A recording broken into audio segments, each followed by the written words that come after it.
What if I told you that right now? Someone who died 3 years ago is trying to call you. That the phone in your pocket could ring at any moment with a number you recognize, but shouldn't exist anymore? Before you dismiss this as fiction, let me tell you about Sarah Chen, a software engineer from Portland who received a text message that changed everything she thought she knew about death itself. This is her story, and by the end of these 10 minutes, you'll never look at your phone the same way again. October 13th, 2024, 11:47 p.m. Sarah Chen was lying in bed, scrolling through social media, when her phone buzzed with a text message. The number wasn't saved in her contacts, but she recognized it immediately. It was her brother Marcus's old number. Marcus had been dead for 3 years. The message was simple. Sarah, I need to tell you something important. Meet me where we used to play as kids. Tomorrow at midnight. Sarah's hands trembled as she stared at the screen. Marcus had died in a car accident in 2021. She had been at his funeral. She had watched them lower his casket into the ground. His phone number had been disconnected years ago. But here's where it gets disturbing. Sarah screenshot the message and sent it to her best friend, asking if she was going crazy. Her friend called immediately, voice shaking. Sarah, I can't see any message in that screenshot. It's just a blank conversation. Sarah looked at her phone again. The message was still there, glowing on her screen like a digital ghost. But for everyone else, it simply didn't exist. Unable to sleep, Sarah began researching. She discovered something that chilled her to the bone. Over the past year, there have been dozens of reports worldwide of people receiving messages from deceased relatives and friends. But here's the terrifying pattern. Only the recipient could see these messages. The incidents weren't random. Every person who received these phantom messages had one thing in common. They all had unfinished business with the deceased. A fight that was never resolved. Words that were never spoken. Secrets that were never shared. Sarah and Marcus had fought the night before his accident. Harsh words were exchanged. She had called him selfish and told him she never wanted to see him again. Those were the last words she ever spoke to her brother. The next message arrived at exactly midnight. You know what you did, Sarah, and you know what you have to do to make it right.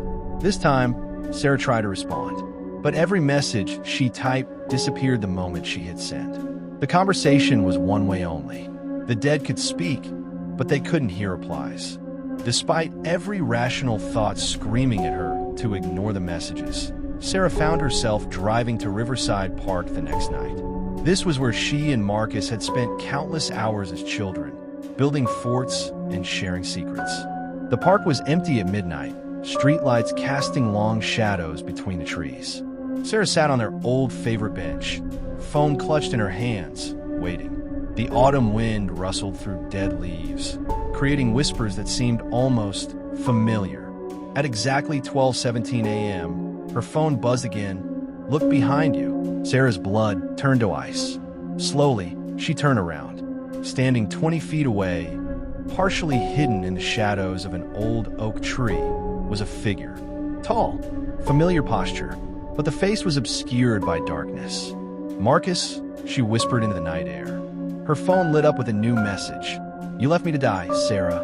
You could have stopped me from driving that night, but you were too angry, too proud. And that's when Sarah remembered. The night of the accident, Marcus had called her after their fight. She had seen his name on the screen, but she was still angry. She let it go to voicemail. Later, she learned he had been calling to apologize, to ask if she wanted to grab coffee and talk things through. Instead of answering, she had gone to bed. Marcus had driven to her apartment to apologize in person. He never made it. A drunk driver ran a red light on 5th Street. Standing in that dark park, Sarah realized the horrible truth. If she had answered that call, Marcus would never have been on 5th Street at 1:23 a.m. He would have been safely at her apartment or a coffee shop, anywhere but that intersection. Her phone buzzed continuously now, message after message appearing. I waited for you to answer. I died thinking you hated me. I called because I missed my sister. Why didn't you pick up, Sarah? The figure in the shadows began walking toward her. With each step, Sarah could make out more details. The same jacket Marcus wore that night, the same walking style. But something was wrong with the face. It was blurred, like a photograph that wouldn't focus. Sarah tried to run to her car, but her legs wouldn't move. The messages were coming faster now, her phone screen flashing continuously. "You can make it right, Sarah. Join me. It won't hurt. Just let go." The figure was close enough now that Sarah could smell something metallic, like blood and gasoline. The scents from the accident scene. "Marcus, I'm sorry."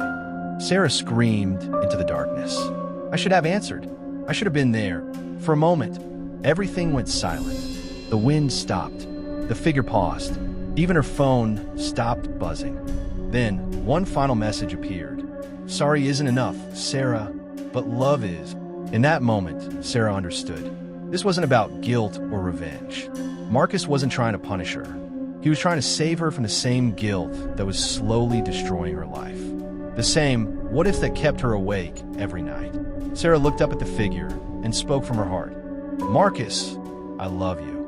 I always loved you, even when I was angry. And I know you love me too. That's why you were coming to see me that night."